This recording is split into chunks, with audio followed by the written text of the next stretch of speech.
ক্যান্সারে হ্যাঁ কেমিওথেরাপি আছে, কিন্তু কেমিওথেরাপির পরেও মানে রোগটা আবারও ফিরে আসে।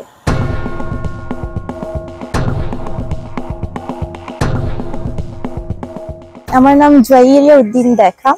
আচ্ছা, তো কত বছর বয়সে এখানে ইতালিতে আসলে? আমি ইতালিতে এসেছি যখন আমার 5 বছর শেষ হচ্ছিল। আচ্ছা, তখন 5 বছর। তো 5 বছর বলা যায়। পড়ালেখা এখানে স্কুল, তারপরে কলেজ, জি, এবং ইউনিভার্সিটি। আচ্ছা, কোন সাবজেক্টে?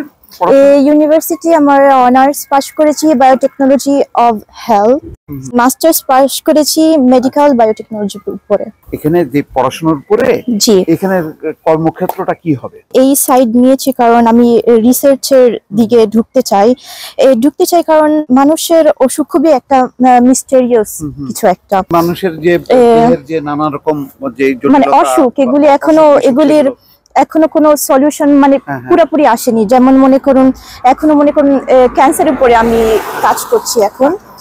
ক্যান্সারে হ্যাঁ কেমিওথেরাপি আছে, কিন্তু কেমিওথেরাপির পরেও মানে রোগটা আবারও ফিরে আসে। আচ্ছা, তো এই ফিরে আসাটাকে বন্ধ করার জন্য আমরা কয়েকটা মানে থেরাপিউটিক্যাল কিছু ডিসকভার করতে চাচ্ছি, কারণ আমরা চাই যে এটার সাথে কোনো ওষুধের কম্বিনেশনটা যেন এই ক্যান্সারটাকে মানে থামিয়ে দেখ। এটা তো তোমার যে ইনস্টিটিউশন, এটা কোনটা, নামটা কি? আমি ইন্টার্নশিপ, আমার মাস্টার্সের সময় ইন্টার্নশিপ আমি করেছি ভিম মানে ভেনেটো ইনস্টিটিউট অফ মলিকুলার মেডিসিনে। এখন ওখানেই আমি রিসার্চ ফেলোশিপের উপরে কাজ করছি, বাট আমি ইউনিভার্সিটি অফ পাদুয়ার মেডিসিনের নিচে মানে মেডিসিনের ফিল্ডে। আচ্ছা, এখন পড়াশোনার যে এখানে মাধ্যমটা কি ছিল? ইতালিয়ান নাকি ইংলিশ? আমি ইটালিয়ান ভাষায় করছি কারণ অ্যাপ্লাইড সায়েন্সের উপর আমি করেছি, কিন্তু ইংলিশটা থাকে। ইংলিশ এখানে সব ক্ষেত্রেই থাকবেই কারণ ইন্টারন্যাশনাল ল্যাঙ্গুয়েজ, সেজন্য থাকবেই। আচ্ছা, এখানে মানে এই পড়াশোনার এতে আমাদের কমিউনিটির লোকজনের মানে আছে, স্টুডেন্ট আছে এই পর্যায়ে? মানে এই পড়াশোনা যে সাবজেক্ট, যে পড়াশোনা আমি আপাতত করছি, আমার মনে হচ্ছে না, বাট আমি জানি যে অন্য ছাত্ররা আছে যারা মেডিকেলে মানে ফিউচার ডক্টর তারা, বাট গবেষণার সাইডে এখনো কেউ আসেনি আমার জানা মতে। মানে কেমন কমফোর্ট ফিল করতেছো মানে এখানে এই গবেষণার মানে ইতালিয়ান যারা তারা কেমন সহযোগিতা করছে? এখানে আমি যেখানে আমরা কাজ করছি সেখানে শুধু ইতালিয়ান থাকে না, মানে ইন্টারন্যাশনাল স্টুডেন্টও আসে। মনে করো ইরান থেকে, Turkish, Chinese, even Indian, but এখন পর্যন্ত বাংলাদেশ থেকে কাউকে দেখিনি। আর আমার সুপারভাইজার তারা তো অবশ্যই ইতালিয়ান, তো তাদের সাথে আমার খুবই একটা ভালো একটা মানে রিলেশনশিপ, কারণ আমাকে অনেক প্রথম থেকেই আমাকে মানে অনেক সাপোর্ট করেছেন। তারাই আমাকে বলে দিয়েছে ঠিক আছে তুমি এখানে থেকে যাও, তুমি চেষ্টা করো এখানে এক্সাম দিয়ে ফেলোশিপটা জেতার। দেন আলহামদুলিল্লাহ হয়ে গেল। ওরা একটু ইন্সপায়ার হয় না যে বাংলাদেশ যখন দেখে যে বাংলাদেশি হিসাবে, তখন ওরা একটু অবাক হয় না যে? এখন অতটা অবাক হয় না, কারণ এখন ইন্টারন্যাশনাল সব দিক থেকে সব ধরনের ছাত্র এসে মানে এখানে। তোমার বাইরে অন্য কোন দেশের ছাত্রদের আধিক্য বেশি, বিদেশি? এখন আমি জানি যে ওখানে ইরানিয়ান, যেরকম আমি বলছি, ইরান থেকে অনেক ছাত্রছাত্রী আসে, ইন্ডিয়া থেকে এবং জাপানিজও আছে।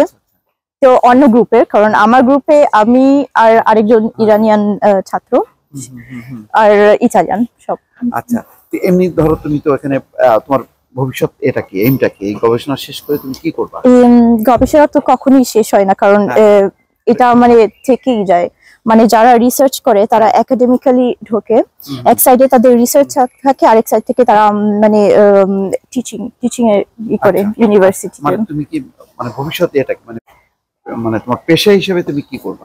আমি বড় ধরনের একজন রিসার্চার ইনশাআল্লাহ হতে চাইছি, আর পাশে আমি এই ইউনিভার্সিটিতেও টিচ। হ্যাঁ, এই দুই সাইডটা থাকেই, মানে সব রিসার্চ ক্ষেত্রে, ইউনিভার্সিটির ক্ষেত্রে যারা টিচার তারা রিসার্চারও।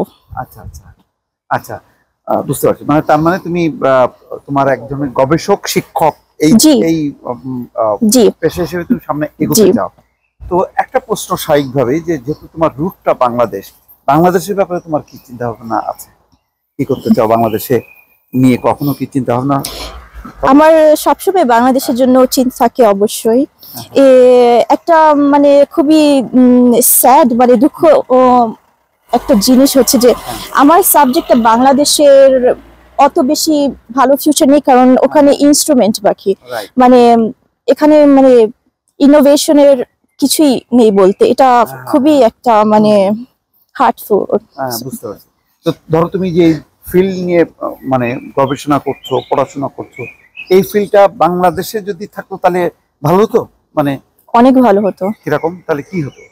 বাংলাদেশে কি মানুষের কি উপকার? মানুষের বাংলাদেশের মানে নতুন নতুন থেরাপি আবিষ্কার হতো, নতুন নতুন ব্রিলিয়ান্ট স্টুডেন্টরা যারা নিজে মানে দেখাতে পারছে না, তারা নিজেদের ভ্যালিউ করতে পারছে না, দেশের জন্য ইম্পর্টেন্ট ইউজফুল কিছু একটা করতে পারছে না, কারণ সোর্স কোথায়? সোর্স নেই। বুঝতে পারছি। ঠিক আছে। তো তার মানে এই মানে দুঃখবোধটা হয় যে বাংলাদেশে জি। এরকম গবেষণা থাকা উচিত, তাই তো? উচিত, উচিত। আমি অতটা ইনফর্ম নই, জানি না যদি হ্যাঁ, হ্যাঁ। এখন এই রিসেন্টলি ওই পর্যন্ত আমাদের দেশ এগিয়ে গিয়েছে কিনা, but I don't think so. আমার আশা যেন ফিউচারে ফিউচারে কিছু একটু তোমার এই চেঞ্জ হোক। ফিল্ডে যাতে হয়। হ্যাঁ, এই ফিল্ডটা অনেক মানে মূলত এটা কি বায়োকেমিস্ট্রি? এটা আমারটা হচ্ছে আমি স্টাডি করেছি বায়োটেকনোলজি, মানে বায়োটেকনোলজি। সব টেকনোলজি একসাথে করা। এখানে ফার্মালজিক্যাল সাইডও আছে, বায়োলজি সাইড আছে, বায়োকেমিস্ট্রির সাইড আছে, কেমিস্ট্রিরও সাইড আছে।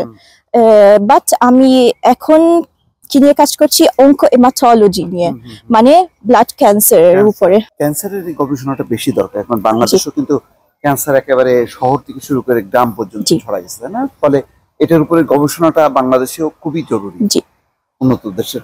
সব দেশেই মানে হ্যাঁ, হ্যাঁ। মানে এই ক্যান্সারটা এখন বিশ্বব্যাপী বিশ্বই। এবং জি। এই ক্যান্সারের চিকিৎসাটাও ব্যয়বহুল। তো সুতরাং এই ক্যান্সারের উপরে গবেষণা যদি আমাদের দেশে হয় তাহলে এটা আরো মানে আমাদের সাধারণ মানুষের জন্য অনেক ভালো হবে, উপকারিত উপকার হবে। দর্শক শুনছিলেন যে খুবই আমাদের গর্ব যে বাংলাদেশি একজন শিক্ষার্থী পড়াশুনো করেছে এবং এখন গবেষণা করে সে রীতিমতো গবেষক এবং শিক্ষক হিসেবে সামনে আবির্ভূত হচ্ছে উজ্জ্বল ভবিষ্যৎ।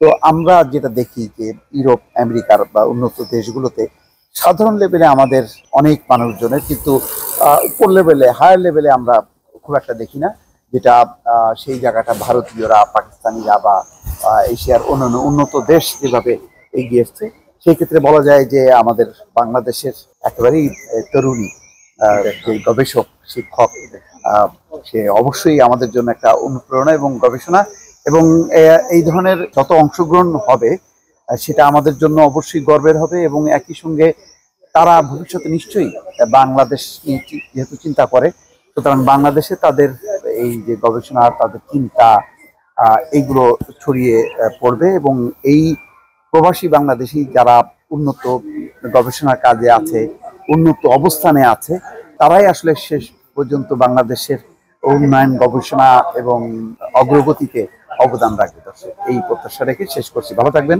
আল্লাহ হাফেজ।